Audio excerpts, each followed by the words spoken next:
Okay, तो आज हम शुरू करते हैं नेक्स्ट लेक्चर, जिसके अंदर में मैं बात करूंगा ट्रांजिस्टर के अगले जो कंसेप्ट थे उनको लेकर। पिछली क्लास थी उसके अंदर में मैंने आप लोगों से बात करी थी कि कैसे हम सेमीकंडक्टर्स का यूज़ करके उनकी डिफरेंट डोपिंग का यूज़ करते हुए किस तरह उनकी लेयर्स को हम डेवलप करते हैं, और क्या एमिटर होता है, क्या मेरे पास बेस होता है, और क्या कलेक्टर होता है। इन तीन चीज़ों के बारे में पढ़ा था, और जितने भी इनके ऊपर में क्वेश्चंस बनते वो आप लोगों ने अच्छे से समझने की कोशिश करी थी। आई होप आप लोगों ने वो लेक्चर देख लिया होगा। उसी के बाद में दोस्त यहाँ पर आना, वरना आप लोगों को आज के लेक्चर में कुछ समझ नहीं आएगा, क्योंकि सारी कहानी वहीं से चलेगी। जो डायोड में हमने पढ़ी थी, डायोड का ही एक थोड़ा सा एडवांस रूप यहाँ पर मैं आप लोगों के साथ में डिस्कस करने वाला हूँ। अब देखते हैं कि क्या हमारे पास में इस यूनिट के अंदर में अप्रोच रहेगी। तो आपने देखा था कि जब भी हम एक ट्रांजिस्टर डेवलप करते हैं तो ट्रांजिस्टर को हम इस तरह से, एक शेप मैंने आप लोगों को दिखाई थी कि भाई इसके अंदर में तीन रीजन हम डेवलप करते हैं। एक रीजन होता है मेरे पास में जिसको आपने जाना था एमीटर के नाम से, मेरे पास में एमीटर हो गया। दूसरा रीजन आप लोगों ने जाना था जो बहुत मतलब हम कहें कि स्मॉलेस्ट जो इसका एरिया होता है वो लेते हैं, जिसका आप लोगों ने जाना था बेस के नाम से। और तीसरा यहाँ पर जिसका एरिया हम यहाँ पर डिफाइन करते हैं काफ़ी बड़ा होता है, इसका एरिया लार्जेस्ट होता है पूरी इसे ट्रांजिस्टर के अंदर में, उसको हम कलेक्टर के नाम से जानते हैं। अब यहाँ पर आपको देखना, एक एक चीज़ देखते हुए चलेंगे कि आप लोगों ने एक चीज़ पढ़ी थी मेरे साथ डायोड के अंदर में, कि जब भी हमारे पास में मान लो ये N है, N टाइप का सेमीकंडक्टर ले लिया, ये मैंने P टाइप का सेमीकंडक्टर लिया, और ये मैंने N टाइप का ले लिया। दो तरह के ट्रांजिस्टर या BJT हम पढ़ते हैं, एक पढ़ते हैं हम NPN पढ़ते हैं, और दूसरा हमारे पास में पढ़ा जाता है PNP, यानी कि पहली लेयर एमीटर मेरे पास में P टाइप का हो, कलेक्टर जो बेस हो मेरे पास में N टाइप का, और जो कलेक्टर होगा वो मेरे पास में P टाइप का हो। तो हम इसके अंदर में पहली जो केस है मैंने आप लोगों के साथ में NPN का यूज़ करते हुए आगे बनाने की कोशिश करते हैं, क्योंकि इसका सबसे ज़्यादा एफिशिएंटी होती है, ये ज़्यादा अपने आप में एम्पलीफिकेशन भी अच्छा करता है, और काफ़ी ये फास्ट होते हैं। रीज़न बीइंग क्योंकि इसके अंदर में जो मेजॉरिटी चार्ज कैरियर्स होते हैं वो यहाँ पर इलेक्ट्रॉन्स होते हैं, और इलेक्ट्रॉन की जो मोबिलिटी होती है वो ग्रेटर देन होती है एज़ कम्पेयर टू जो मेरे पास में होल्स होते हैं। तो ज़्यादातर आप लोग को देखने को मिलेगा, अपने क्वेश्चंस के अंदर में भी आप लोग देखेंगे तो आपको NPN ट्रांजिस्टर ही ज़्यादातर वहाँ पर यूज देखने को मिलते हैं। ठीक है जी। अब यहाँ पर देखिए कि मेरे पास में एक एमीटर और बेस है, दोनों के बीच में एक सेमीकंडक्टर N को जोड़ा और एक सेमीकंडक्टर P को जोड़ा। तो दोनों जुड़ेंगे तो कंफर्म है कि इनके बीच में एक बॉन्डिंग फोर्स लगेगा, और बॉन्डिंग फोर्स लगेगा तो यहाँ पर एक बिल्ट इन वोल्टेज भी जनरेट होगा, और बिल्ट इन वोल्टेज जनरेट होगा तो आप यहाँ पर ही बोल सकते हैं कि यहाँ पर एक जो हम बोले कि JE, यानी कि जो इसकी जंक्शन जो बन रहा है, यानी ये जब भी दो चीज़ें जुड़ेंगी तो वहाँ पर हमने जंक्शन के रूप में उसको जाना था, तो यहाँ पर जंक्शन बोल सकते हैं। बिल्ट इन वोल्टेज यहाँ पर किस किस के बीच में बनी है, कि एमीटर और बेस के अंदर में बनी है। ठीक है, अब छोटी सी चीज़ और देख लेते हैं, यहीं पर आगे भी इसका यूज़ करेंगे हम बार बार। तो अब यहाँ पर देखोगे कि भाई यहाँ पर जंक्शन बनाया तो कहीं ना कहीं एक लेयर भी बनी होगी, जिसको आपने किस नाम से जाना था, डिप्लेशन लेयर के नाम से जाना था। तो ये रीजन जो मैंने व्हाइट से यहाँ पर करके दिखाया, ये आपने डिप्लेशन रीजन बना दिया, किसके बीच में, एमीटर और बेस के अंदर में। यहाँ तक चीज़ समझ आई होगी आपको। अब देखो दूसरा आप लोग को यहाँ पर दिख रहा होगा कि एक जंक्शन और बन रहा है। भाई कौन सा जंक्शन बन रहा है, वो यहाँ पर मेरे पास में बेस और कलेक्टर के बीच में एक जंक्शन बन रहा है। तो यहाँ पर आप जंक्शन बनेंगे तो यहाँ पर भी मेरे पास में क्या होगी, डिप्लेशन विड्थ रहने वाली। अभी इसके बहुत सारे क्वेश्चन हम डेवलप करेंगे कि डिप्लेशन विड्थ कितनी होगी, किसके अंदर में ज़्यादा होगी, किसके अंदर में कम होगी। आप चीज़ें देखते जाइएगा, बहुत अच्छा इसके अंदर में कंसेप्ट आपको देने वाला हूँ, बस स्टेप बाय स्टेप आप चीज़ों को पढ़ते चलिएगा। तो यहाँ पर आपने कहा कि ये किसके बीच में बना है, भाई ये मेरे पास में बेस और कलेक्टर के बीच में बना है। तो नॉर्मली ही हम इसको जानते हैं, क्योंकि बेस हमारे पास में दोनों के अंदर में कॉमन है। ठीक है, तो बेस हमारे पास में दोनों के अंदर में कॉमन है। तो यहाँ पर आप लोग इसके अंदर में देखेंगे कि JC, यानी कि जंक्शन बचा है किसके बीच में, कलेक्टर और बेस के अंदर से हम इसके अंदर में जो है इसके जंक्शन को हम रिप्रेजेंट करते हैं। ठीक है, तो आप इसको लिख सकते हैं JE जो मेरे पास में रहेगा, ये किस किस के बीच में रहेगा, ये यहाँ पर आपके जंक्शन रहने वाला है एमीटर और बेस के अंदर में। और यहाँ पर जो JC मेरे पास में बना है, ये किस किस के बीच में रहेगा, ये मेरे पास में रहने वाला बेस और कलेक्टर के बीच में। तो आपको ये चीज़ ध्यान रखनी है, जब भी मैं JE और JC को जहाँ पर भी रिप्रेजेंट करूँ तो बाय डिफॉल्ट आप लोग को समझ लेना है कि ये मेरे पास में किस किस के बीच में बोला गया है। तो एमीटर और बेस के अंदर में बोला जाए तो JE से रिप्रेजेंट करेंगे, और जब मेरे पास में JC से रिप्रेजेंट करूँगा तो वहाँ पर मैं आप लोग बेस और कलेक्टर इसके अंदर में समझ लेंगे। ओके, चलिए अब बात करते हैं इसके कलेक्टर के आगे एडवांस रूप के अंदर में, कि भाई मेरे पास में ये तो नॉर्मल डायोड थी, जब आप लोगों ने देखा, नॉर्मल मेरे पास में ट्रांजिस्टर है, जब इसको हमने किसी से भी बायस नहीं किया, कोई भी इसके ऊपर में वोल्टेज नहीं लगाई है।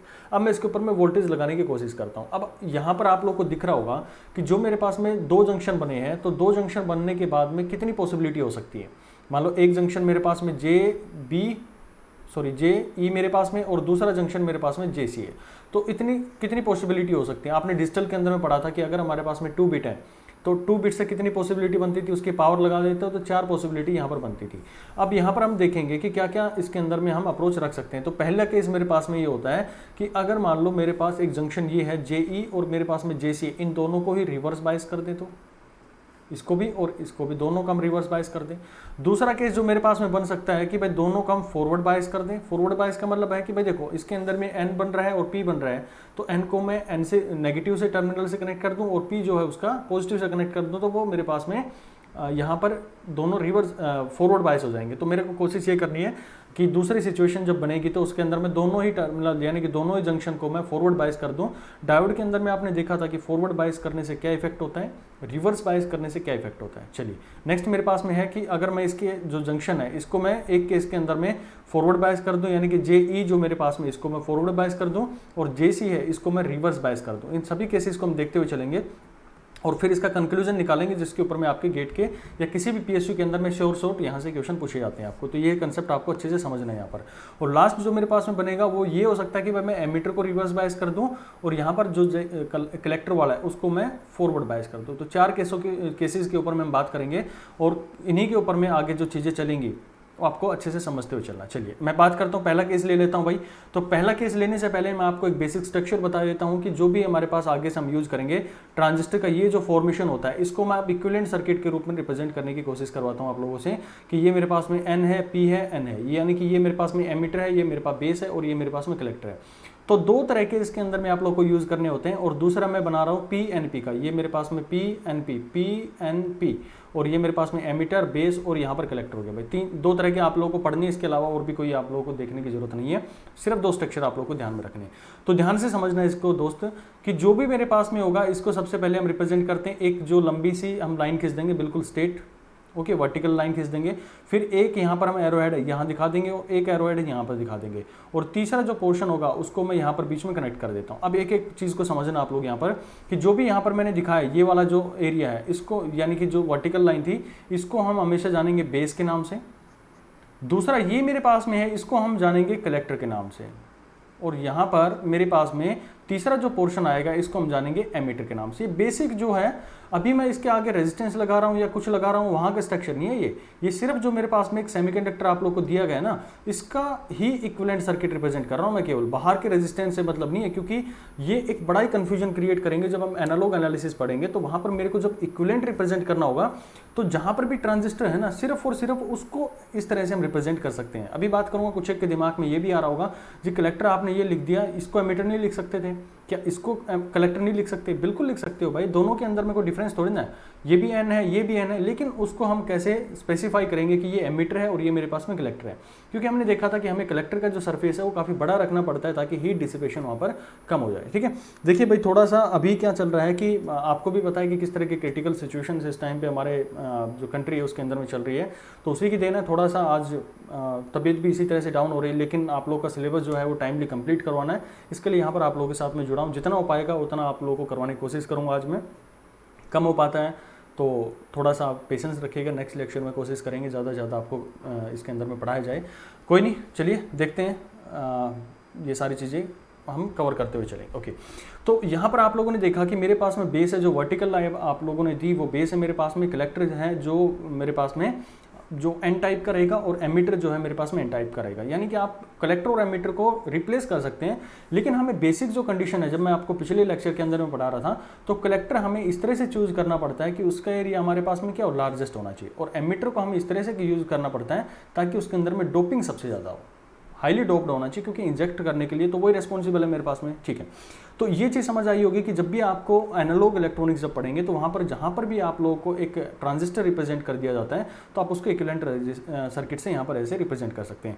ये सिर्फ इतना ही एरिया आप लोगों को दिखाना, इसके आगे रेजिस्टेंस लगा रहे हैं या कुछ भी लगा रहे हैं उससे अभी मेरे को मतलब नहीं होना चाहिए।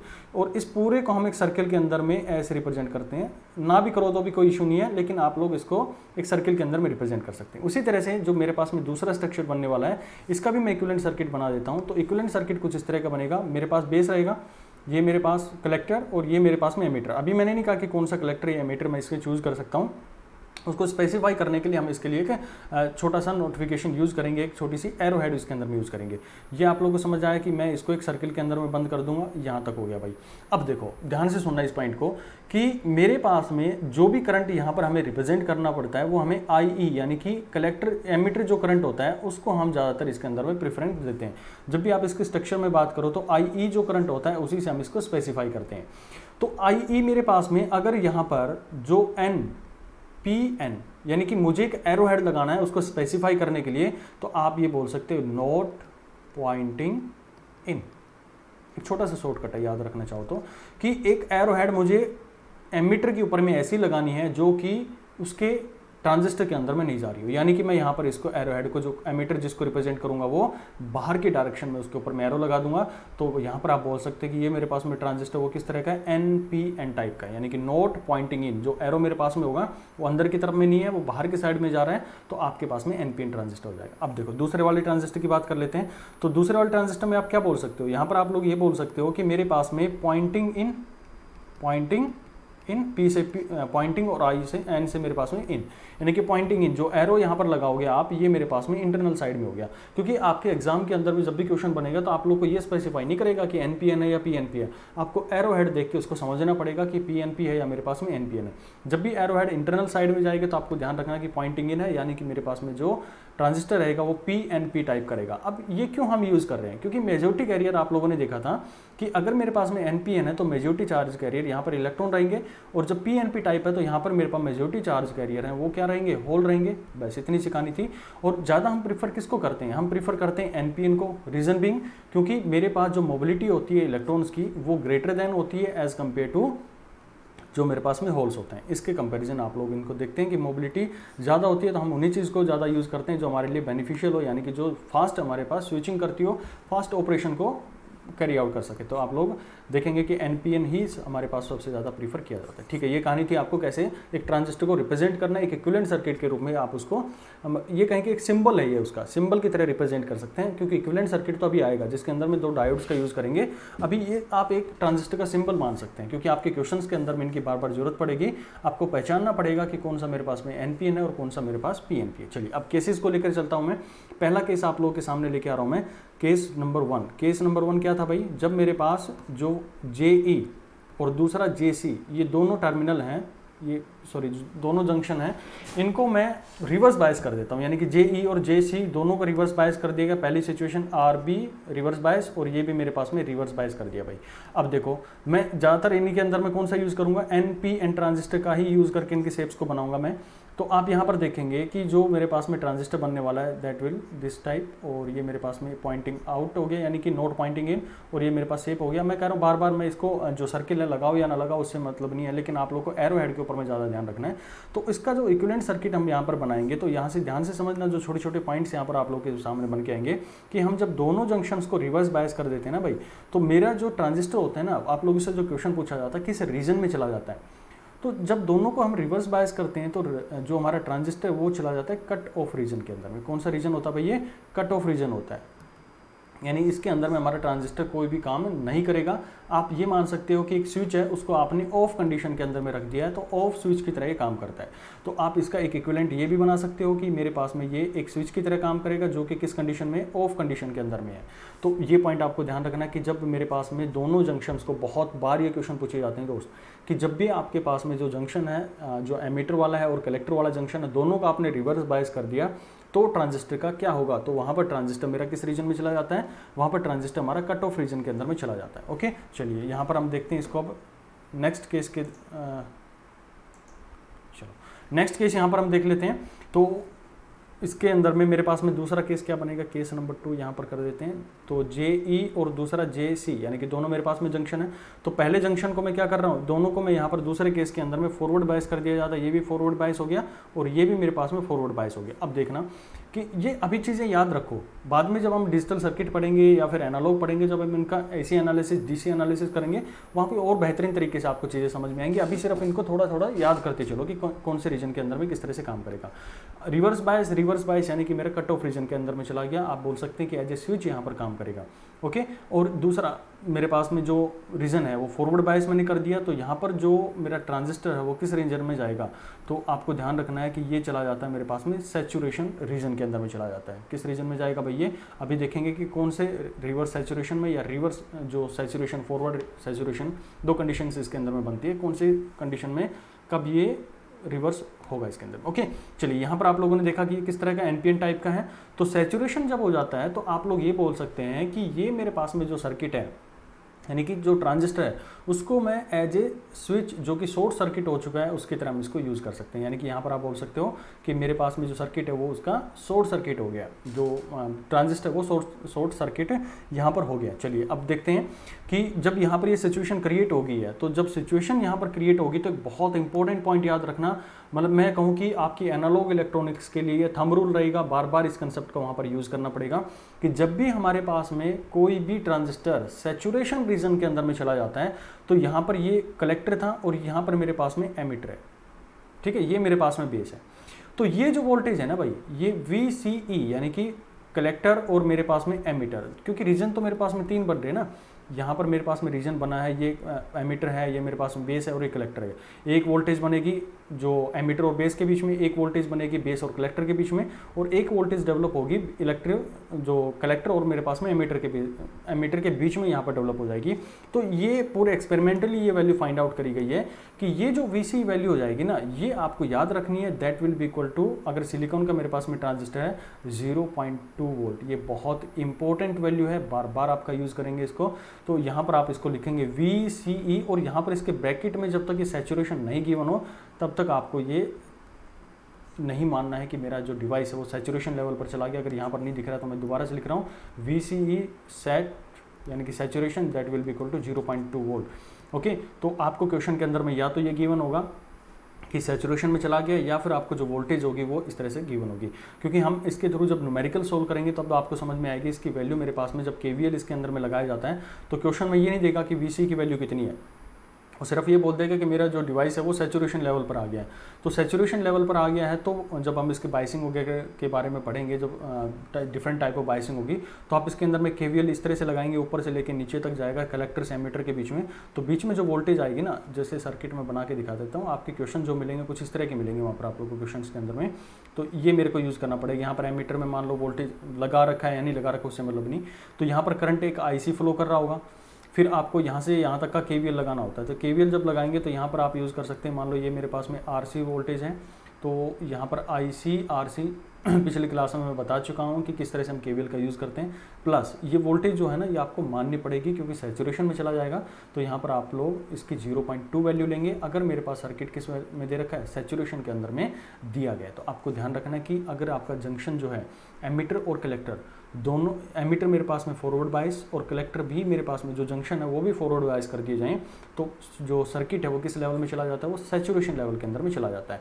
अब सैचुरेशन लेवल में दो तरह से इसको डिफाइन कर सकते हैं कि आपके दिमाग में ये आना चाहिए कि यार अगर मैं एमिटर को ज़्यादा बायस कर दूं, यानी कि एमिटर के ऊपर मैं वोल्टेज जो लगा रहा हूँ वो ज़्यादा कर दूं तो, और या फिर मैं कलेक्टर पे जो वोल्टेज लगा रहा हूँ वो ज़्यादा कर दूँ तो क्या होगा। कुछ नहीं, इसके अंदर में सिंपल सी चीज़ आपको ध्यान रखनी है कि जो भी मेरे पास में बायस्ड होगा, यानी कि मैंने एमिटर को बहुत ज़्यादा वोल्टेज दे दिया, तो जहाँ पर जो सैचुरेशन लेवल जाएगा ना इसका, उसको हम बोलते हैं कि जो मेरे पास में ट्रांजिस्टर वो किस लेवल में चला गया, सैचुरेशन में तो चला गया है लेकिन वो फॉरवर्ड सैचुरेशन में चला गया है।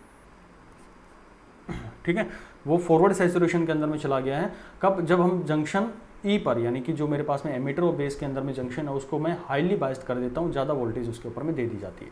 और दूसरे का मतलब आप लोग खुद ही समझ पा रहे होंगे कि अगर मैंने जंक्शन सी, यानी कि जो कलेक्टर और बेस के अंदर में मेरे पास जंक्शन बना है, इसको मैंने हाईली बायस कर दिया, यानी कि ज़्यादा वोल्टेज इसको दे दी, तो जो डिवाइस है वो जाएगा तो सैचुरेशन में। क्यों? क्योंकि यहाँ पर आपने देखा कि एमिटर भी मेरे पास फॉरवर्ड बायस है और कलेक्टर भी मेरे पास फॉरवर्ड बायस है, तो किस लेवल पर जाएगा, तो आप उस लेवल को बोलेंगे कि हमारा सर्किट जो है क्या हो गया, रिवर्स सैचुरेशन हो गया। बस इतनी छोटी सी चीज़ें हैं जो कि बार बार आप लोग के लिए दिक्कत क्रिएट करती हैं कि क्या रिवर्स सैचुरेशन होता है, क्या फॉरवर्ड सैचुरेशन लेवल होता है। डिपेंड करेगा कि हमने मीटर के जंक्शन पे या कलेक्टर के जो जंक्शन है उसके ऊपर में वोल्टेज कैसे लगाई। जिसके ऊपर में ज़्यादा लगाएंगे वही मेरे पास में अपना डोमिनेंट रोल अदा करना शुरू कर देगा, यानी कि उसी डायरेक्शन में वो मेरा करंट जो है वो फ्लो करना शुरू कर देगा। आप बोलेंगे कि फॉरवर्ड सैचुरेशन है या फिर रिवर्स सैचुरेशन करंट है। ओके, यहाँ तक आप लोगों को समझ में आ गई होगी। चलिए नेक्स्ट हम देख लेते हैं तीसरा पॉइंट जो मेरे पास में रहने वाला है। तीसरा आप लोगों ने देखा, तीसरी जो कंडीशन बन सकती है वो होगी कि जो जंक्शन ई है और जंक्शन सी है, ये दो जंक्शन है मेरे पास में, और यहाँ पर जंक्शन ई को मैं क्या कर दूँ, यहाँ पर फॉरवर्ड बायस कर दूँ, और यहाँ पर जो मेरे पास में कलेक्टर इसको कर दिया जाए रिवर्स बायस। दोनों हमारे पास में जंक्शन है, एक को मैंने फॉरवर्ड बायस कर दिया और एक को यहाँ पर मैंने रिवर्स बायस कर दिया भाई।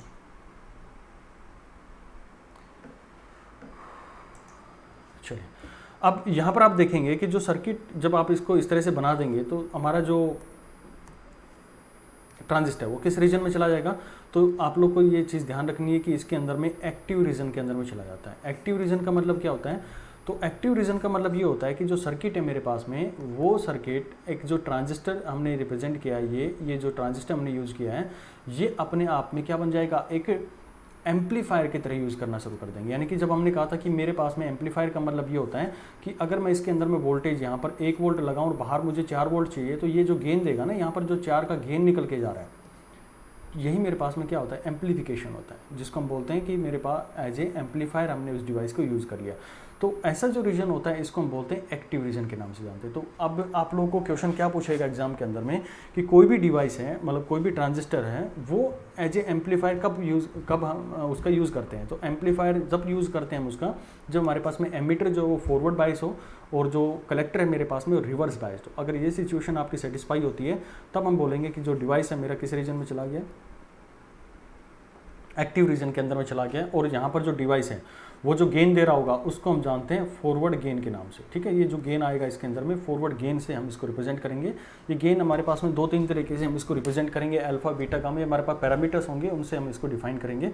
तो वो चीज़ें भी हम देखेंगे। तो हाई गेन इसके अंदर में जो एप्लीकेशंस अगर आप देखें कि इस तरह की बायसिंग करने का क्या इफेक्ट होता है, तो इसके जो होता है कि आप इसके अंदर में हाई गेन अचीव कर सकते हैं जब आप इसको फॉरवर्ड बायस कर देंगे, और जो एम्पलीफिकेशन का हम यूज़ करेंगे एक्टिव रीजन के अंदर में चला जाएगा, तो हाई गेन वहाँ पर अचीव कर सकता है। चलिए नेक्स्ट हमारे पास में तो मोस्टली हमारे पास में जो भी ईडीसी के अंदर में पढ़ेंगे वो सारा का सारा काम हम किस केस में करते हैं।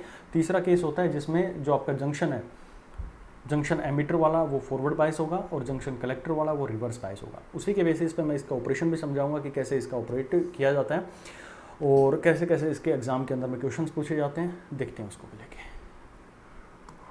चलो नेक्स्ट हम देख लेते हैं कि केस नंबर 4। केस नंबर 4 के अंदर में क्या होगा कि दो जंक्शन है मेरे पास में, जंक्शन एमीटर और जंक्शन मेरे पास में कलेक्टर वाला है।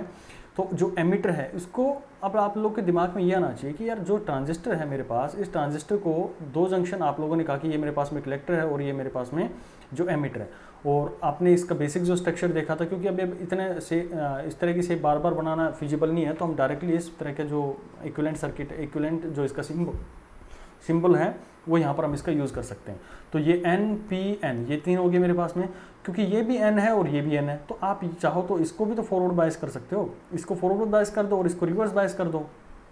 बात तो वही पढ़नी है ना कि मेरे पास में एन पी एन जो है ट्रांजिस्टर है भाई, आप चाहो तो एमीटर बेस को, आपको ये थोड़ा है ऐसा स्पेसिफाई थोड़ा कर रखा है एग्जाम के अंदर में कि भाई आप केवल और केवल इसी को फॉरवर्ड बायस रखोगे और इसको रिवर्स बायस रख सकते हो।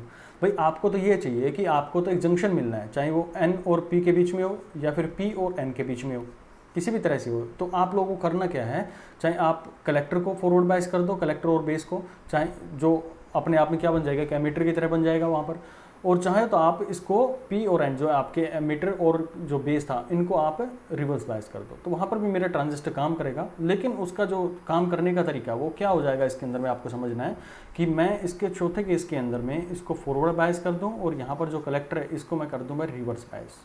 ठीक है, इसके अंदर सॉरी यहाँ पर इसको थोड़ा सा चेंज करते हैं, ये नहीं था, ये इसको मैं रिवर्स बायस कर रहा हूँ, जो एमीटर है इसको रिवर्स बायस कर रहा हूँ। और यहाँ पर जो जेसी, मैंने कहा था ना कि याद रखना कि यार जेई और जेसी मैं बार बार यूज़ करूँगा। जेई मेरे पास जो जंक्शन है बिटवीन एमीटर और बेस, और कलेक्टर के बीच में है, कलेक्टर और बेस के अंदर में उसको जेसी से रिप्रेजेंट करते हैं और इसको हम कर देंगे फॉरवर्ड बायस। ये छोटी सी चीज़ आपको ध्यान रखनी थी। चलिए अब देखते हैं इसके अंदर में क्या रहेगा। तो जो डिवाइस है यानी कि जो ट्रांजिस्टर वो मेरा किस रीजन में चला जाएगा, रहेगा तो एक्टिव रीजन में, लेकिन वो जो एक्टिव रीजन है उसको कह लेते हैं हम reverse active region, reverse active region. तो रिवर्स एक्टिव रीजन, ठीक है। तो ये आप लोगों को जो रीजन है वो यहाँ पर मिल जाएगा। अब इसके क्या यूज़ होते हैं, कहाँ पर हम इसका यूज़ करते हैं, तो मैक्सिममली ये जो है इस तरह की जो हमारे पास में सर्किटरी होगी वो हम यूज़ करते हैं एट्यूनेटर के अंदर में यूज़ करते हैं। जब हम डिजिटल पढ़ेंगे तो वहाँ पर आप लोग को इसके बारे में समझाऊंगा मैं। और दूसरा हम इसके डिजिटल सर्किट्स होते हैं वहाँ पर आपको यूज़ कर सकते हैं। हाँ, गेन की अगर कोई बात करेगा तो गेन इसका भाई बहुत लो होता है, यानी कि आप बोल सकते हैं कि वेरी लो गेन। आप ये चाहो कि भाई मैं इस तरह का स्ट्रक्चर लेके गेन अचीव कर लूँ, यानी कि आप चाहते हो कि 1 वोल्ट आपने दिया और बाहर आपको 4 वोल्ट मिल जाए, तो वो पॉसिबल नहीं है इसके अंदर में, क्योंकि इसका गेन जो है बहुत लो होता है इसके अंदर। ओके, तो ये आई होप आप लोग को चारों शेप जो है समझ में आ गई होंगी। मैं क्विक रिवीजन उसका करवा देता हूँ आप लोगों को कि पहला केस मेरे पास में जब जे ई और मेरे पास में जे सी, दो आपके पास में जंक्शन है, दो जंक्शन हो गए। और मैं इसके ऊपर मैं अभी ऑब्जेक्टिव क्वेश्चन पूछने वाला हूँ आप लोगों से, ध्यान से समझना इस पॉइंट को। तो यहाँ पर आप लोगों ने देखा कि जे सी और जे ई को मैंने दोनों केस में क्या कर दिया भाई, यहाँ पर रिवर्स बायस और इसको भी मैंने कर दिया रिवर्स बायस, दोनों का हमने रिवर्स बायस कर दिया। तो जो डिवाइस था मेरा किस रीजन में चला जाता है, तो यहाँ पर आपने देखा था कि जो डिवाइस है वो मेरा कट ऑफ रीजन के अंदर में चला जाता है, कट ऑफ रीजन के अंदर में चला जाता है। दूसरा केस आपने कहा कि जो जंक्शन था इसको आप लोगों ने क्या कर दिया, फॉरवर्ड बायस कर दिया, सॉरी इसको दोनों को फॉरवर्ड बायस कर दिया, इसको भी फॉरवर्ड बायस और इसको भी फॉरवर्ड बायस कर दिया, दोनों जंक्शंस को। तो आपके पास में जो डिवाइस था वो किस में चला जाता है, वहाँ पर आपने देखा था कि ये मेरे पास में सैचुरेशन लेवल के अंदर में चला जाता है। यानी आप बोल सकते हैं कि जो डिवाइस है वो सैचुरेट हो गया है। और वहाँ पर VCE की वैल्यू मेरे पास कितनी ली जाती है, यहाँ पर VC की वैल्यू 0.2 वोल्ट लेते हैं। याद रखना इसको, बहुत ही थंब रूल आप लोगों के लिए है जे बनाकर चलना है इस पॉइंट को। तीसरा रीज़न मैंने आप लोगों को बताया कि जो डिवाइस है वो आप लोग अगर ये मेरे पास में रिवर्स बायस, सॉरी ये मेरे पास में फॉरवर्ड बायस और ये मेरे पास में रिवर्स बायस कर दिया। हाँ, इसके अंदर में दो लेवल बनाते हैं रिवर्स सैचुरेशन के अंदर में, एक फॉरवर्ड सैचुरेशन बनता है और एक रिवर्स सैचुरेशन बनता है। जब मैं जो एमिटर है उसको हाई वोल्टेज लगा दूँ एज़ कम्पेयर टू जो कलेक्टर वाला है इसको, तो वहाँ पर आप देखेंगे कि वो रिवर्स सैचुरेशन फॉरवर्ड सैचुरेशन में चला गया। और अगर जेसी को ज़्यादा कर दें तो वहाँ पर मेरा डिवाइस जो है वो रिवर्स सैचुरेशन के अंदर में चला जाता है। तो यहाँ पर आप लोग इसके अंदर में जो रिप्रेजेंट करेंगे इस सिचुएशन में बताएंगे कि जब मैंने फॉरवर्ड बायस और ये किया है तो ये चला जाता है एक्टिव रीजन के अंदर में। और मेन जो एम्पलीफिकेशन के लिए पूछ लिया जाए कि आपको एम्पलीफाई करना है, बहुत बार ये आपके PSUs के अंदर में क्वेश्चन आया हुआ है कि आपको एम्पलीफाई करना है तो किस रीजन में रखना है, तो आपको ध्यान रखना है कि एमीटर को फॉरवर्ड बायस और जो कलेक्टर है उसको रिवर्स बायस रखना है। नेक्स्ट हमारे पास में जो फोर्थ केस बनता है, क्या बनेगा भाई, फोर्थ केस के अंदर में आप देखेंगे कि इसको मैंने कर दिया रिवर्स बायस और यहाँ पर कर दिया फॉरवर्ड बायस। तो रहेगा तो एक्टिव रीजन में, लेकिन आप उस एक्टिव रीजन को बोलेंगे रिवर्स एक्टिव रीजन बोलते हैं। और इसके अंदर में एम्पलीफिकेशन जो होता है वो बहुत कम होता है, तो इसलिए हम इसका ज़्यादा यूज़ नहीं करते, मतलब नेग्लिजिबल है, आप इसका यूज़ भी नहीं करेंगे। मैक्सिममली जो आपको सर्किट्स मिलेंगे वो आपको या तो इस रीजन में यूज़ करना है या फिर आप लोग को ये सैचुरेशन वाला रीजन है इसके अंदर में आपको क्वेश्चंस करने को मिलेंगे जब आप एनालॉग इलेक्ट्रॉनिक्स मेरे साथ में पढ़ेंगे। ओके, अब देखो 2-3 क्वेश्चन मैं आप लोगों से पूछ लेता हूँ और आप उसका आंसर जो है मेरे को कमेंट बॉक्स में ज़रूर बताएंगे। जब तक नहीं बताएंगे आप लोगों के लिए नेक्स्ट वीडियो इसका अपलोड नहीं होगा, जो कि बहुत इंपॉर्टेंट होगा, जिसके अंदर मैं बात करूँगा जो ट्रांजिस्टर का किस तरह से ऑपरेशन होता है, क्या इसके अंदर में गेन पैरामीटर्स होते हैं, क्या अल्फ़ा, क्या बीटा और क्या गामा होते हैं, और किस तरह से आपके न्यूमेरिकल पूछे जाते हैं, क्या इसकी इक्वेशन होती है, करंट इक्वेशन जो ट्रांजिस्टर की होती है। तो जब तक नहीं बताएंगे ना दोस्त, मैं नेक्स्ट वीडियो उसका अपलोड नहीं करने वाला हूँ। तो आप लोग खुद के हाथ में कि आगे के लेक्चर चाहिए तो आप लोग उसका रिप्लाई मेरे को ज़रूर देंगे। चलिए क्वेश्चन नंबर 1 की बात करता हूँ मैं। इसका आंसर आप लोगों को देना है कि मेरे पास में ट्रांजिस्टर है वो एज ए स्विच कब काम करेगा, एज ए स्विच कब काम करेगा, आपको इसका आंसर देना है। दूसरा मेरे को आंसर देना है कि डिजिटल सर्किट जो होते हैं मेरे पास में वो किस रीजन में ऑपरेट किए जाते हैं, यानी कि डिजिटल जो सर्किट्स होते हैं, डिजिटल सर्किट होते हैं वो किस रीजन में, अगर मैं ट्रांजिस्टर वहाँ पर यूज़ करता हूँ तो किस रीजन में उनको ऑपरेट किया जाता है, सैचुरेशन रीजन में, कट ऑफ रीजन में, या फिर दोनों रीजन्स के अंदर में वो उसका यूज़ करते हैं, कट ऑफ रीजन में या फिर जो सैचुरेशन रीजन है तो, या फिर रिवर्स रीजन के अंदर में। तीसरा आप लोग को अपने बेसिक नॉलेज के ऊपर में बताना है कि जो मेरे पास में ECL, ये मेरे पास में एक फैमिली होती है जो लॉजिक गेट्स होते हैं उनकी, तो वो मेरे किस रीजन के अंदर में आप यूज़ करते हैं। ओके, फोर्थ जो मेरे पास में क्वेश्चन रहेगा पिछले जो था उन्हीं के अंदर में कि आप लोगों को बताना है कि जो हमारे पास में एक ट्रांजिस्टर होता है, क्वेश्चन नंबर 4 में बता रहा हूँ, ये मैं क्वेश्चन वही पूछ रहा हूँ जो आपके एग्जाम्स में आए हुए हैं। आप लोग को अरेंज करना है जो डोपिंग फैक्टर होता है, डोपिंग के बेसिस पे आपको BCE इनको आपको अरेंज करना है, जो बढ़ते हुए क्रम में जो हमारे पास में होगा असेंडिंग ऑर्डर में आप लोगों को बताना है कि सबसे ज़्यादा डोपिंग किसकी रखते हैं, फिर मतलब किस तरह से हमारी जो लेवल है वो आप लोग डिफाइन करते हैं। BCE होता है या फिर ECB होता है या फिर CB होता है, आप लोग को सिर्फ इतना मेरे को बताना है। पांचवा क्वेश्चन आप लोग को ये बताना है कि कौन से का एरिया कितना रखा जाता है। आपको अरेंज करना है जो भी आपके पास में होगा BCE, आप लोग इन्हीं तीनों को अरेंज करना है कि बेस, कलेक्टर और एमीटर को किस लेवल पे किस तरह से हम इसको अरेंज कर सकते हैं। BCE से कर सकते हैं, CBE से कर सकते हैं या फिर ECB से कर सकते हैं। आप लोग मेरे को इसका कमेंट बॉक्स में ज़रूर बताएंगे, तभी नेक्स्ट वीडियो इसका अपलोड होगा। ठीक है, चलिए नेक्स्ट हम देख लेते हैं इसके अंदर में जो रीजन्स को लेकर बात करूं कि किसके अंदर में डिप्लेशन विड्थ चली जाएगी, किसके अंदर में कम रहेगी और किसके अंदर में ज़्यादा रहेगी। चलिए ये भी, क्योंकि अगर मैं अभी बता दूंगा तो आप लोगों के इनके भी आंसर आप लोगों को मिल जाएंगे। तो मैं होप करता हूँ कि आप लोगों को आज का लेक्चर समझ में आया होगा। नेक्स्ट लेक्चर बिल्कुल मिस मत करना भाई, क्योंकि बहुत इंपॉर्टेंट क्लास आप लोगों की रहने वाली है, जिसमें मैं इसकी शेप्स को लेकर बात करूँगा और इसके इक्विवेलेंट सर्किट को लेकर मैं बात करूँगा। तो ऑपरेशन बहुत इंपॉर्टेंट रहेगा और इसकी जो करंट इक्वेशंस बनती है बहुत इंपॉर्टेंट रहेंगी। बाकी तो आप समझदार हैं, ठीक है ना, आप इंजीनियरिंग सभी ने कर रखी है, वेल ग्रेजुएट हैं, बहुत सारे लोग जॉब भी कर रहे हैं। तो ये आपके हाथ में यार, आपकी जो देखो हम यहाँ पर सिर्फ आप लोगों को एक गाइड कर सकते हैं, एक प्रॉपर गाइडेंस आप लोगों को दे सकते हैं कि भाई हाँ आप लोगों को इस तरह से प्रिपेयर करना है, लेकिन जो एक्चुअल प्रिपरेशन है ना वो आप लोगों को खुद करनी पड़ेगी, तभी आप सक्सीड हो सकते हैं। किसी दूसरे के भरोसे बैठने से अच्छा है कि खुद अपने हाथ पैर मार लो। ओके, तो अपना एफर्ट लगाओगे, कुछ एफर्ट हम लगा रहे हैं, डेफिनेटली आप लोग सेलेक्ट हो जाएंगे। देखिए हर जॉब के अंदर में कुछ प्रो एंड कॉन्स होते हैं, लेकिन आप हमेशा अपने को इतना प्रिपेयर रखो कि प्लान ए नहीं है मेरे पास में तो प्लान बी के लिए तो एटलीस्ट मैं प्रिपेयर कर लूँ। प्लान बी एग्जीक्यूट होता है ना कई बार कि हम, बहुत सारे लोग हुआ करते थे जो प्रिपेयर कर रहे थे, IAS के लिए प्रिपेयर कर रहे थे, गेट के लिए प्रिपेयर कर रहे थे, PSUs के लिए प्रिपेयर किए थे। अब बीच में एक ऐसा जो कहीं कि वैक्यूम क्रिएट हो गया था कि वैकेंसीज नहीं आ रही थी किसी PSUs के अंदर में। अब आप लोग के लिए एक चांस मिला है, आप इसको गंवाना मत दोस्त, क्योंकि इतनी पोस्ट जो है ना वो रेयरली कभी आप लोगों को देखने को मिलती हैं। तो और टेक्निकल जो आप लोग कहें कि कोर जो टेक्निकल आप लोग बनना चाह रहे हैं तो आप इसके लिए प्रिपेयर कीजिएगा। ज़्यादा डिफिकल्ट नहीं आता इनका एग्ज़ाम से, जो भी आप पढ़ेंगे यानी कि यहाँ पर आप लोगों को करवाया जा रहा है उसको भी आप अच्छे से कर लेंगे ना, तो definitely you will succeed in your life. ठीक है, बाकी तो आप लोगों को